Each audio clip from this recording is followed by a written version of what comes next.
ओम शांति। अपनी स्थिति को श्रेष्ठ बनाने के लिए हमें लगाव मुक्त बनना है ताकि अंत में कुछ भी याद न आए। हमें पास विद ऑनर होकर घर जाना है ताकि कुछ भी सजाएं हमें न मिले। बाबा ने बता दिया, जो पास विद ऑनर होने वाली आत्माएं हैं वे तो मन की सजाओं से भी मुक्त रहते हैं। केवल अंत में नहीं, लंबा काल मन की सजाओं से मुक्त और मन के आनंद में स्थित, मन की श्रेष्ठ स्थिति में स्थित, मन की खुशियों को अनुभव करते हुए खुशियों का सूर्य उनके मन में सदा चमकता रहता है, जगमगाता रहता है। तो हमें पढ़ाई के द्वारा, ज्ञान के बल से सभी ममत्व को, लगावों को समाप्त करते चलना है। आप चेक कर लें, धन का लगाव, बच्चों का लगाव, पति से लगाव, कारोबार से लगाव, अपनी ड्यूटी से लगाव, अपनी सेवाओं से लगाव, अपने घर से लगाव, अपने इंचार्ज पद से लगाव, अपने सेवा केंद्र से लगाव, मान शान से लगाव। बड़ी लंबी लिस्ट है इन लगावों की, इन आसक्तियों की।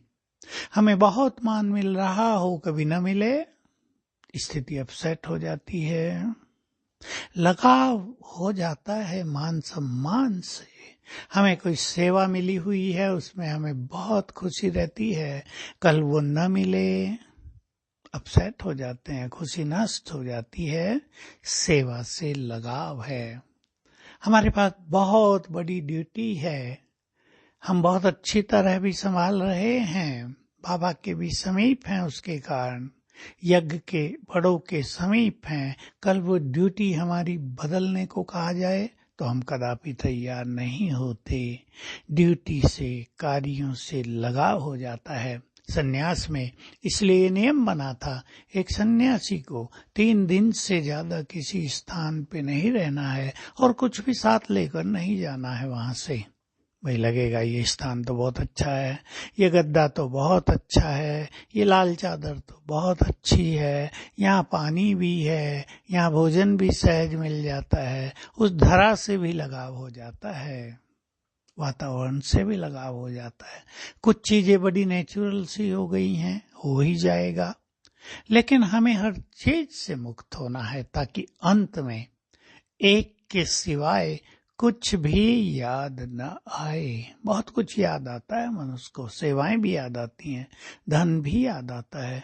धन में तो मनुष्य बहुत ज्यादा आसक्त है, ज्वेलरी में मनुष्य बहुत ज्यादा आसक्त रहता है, कोई बहुत कीमती चीज मनुष्य के पास हो उसमें वो आसक्त रहता है, अपने वस्त्रों में आसक्त रहता है। हमें इन सब से ऊपर उठना है, ज्ञान का चिंतन करते हुए। एक बात, दूसरी बात, हम योग युक्त होकर परम आनंद की स्थिति में रहें तो हमें नशा रहेगा। इन सब से बड़ी चीज तो हमें मिलने वाली है, मिल रही है। तो यहाँ की जो आसक्तियां हैं वो लोप होती जाएंगी। सेवाएं हैं, बड़ा पद है, कोई मान शान की बात है, स्वमान में रहने से इतना अच्छा मान मिलेगा, अपनी स्वराज की सीट पर बैठे रहने से इतने बड़े पद की अनुभूति होगी। मैं स्वराज अधिकारी हूँ, भगवान का दिल तख्त नशीन हूँ, तो और किसी पद की आवश्यकता नहीं होगी। साथ साथ जिनके अंदर निमित्त भाव रहता है और त्याग भावना रहती है, जो कुछ भी छोड़ने को तैयार रहते हैं, जिन्हें ये पता है एक चीज छोड़ने से दूसरी उससे अच्छी प्राप्त होती है, वे कहीं भी आसक्त नहीं होते हैं। तो हम अपने को चेक कर लें, हमारी आसक्तियां विनाशी चीजों में हैं या हम अविनाशी बाप की याद में मगन रहते हैं।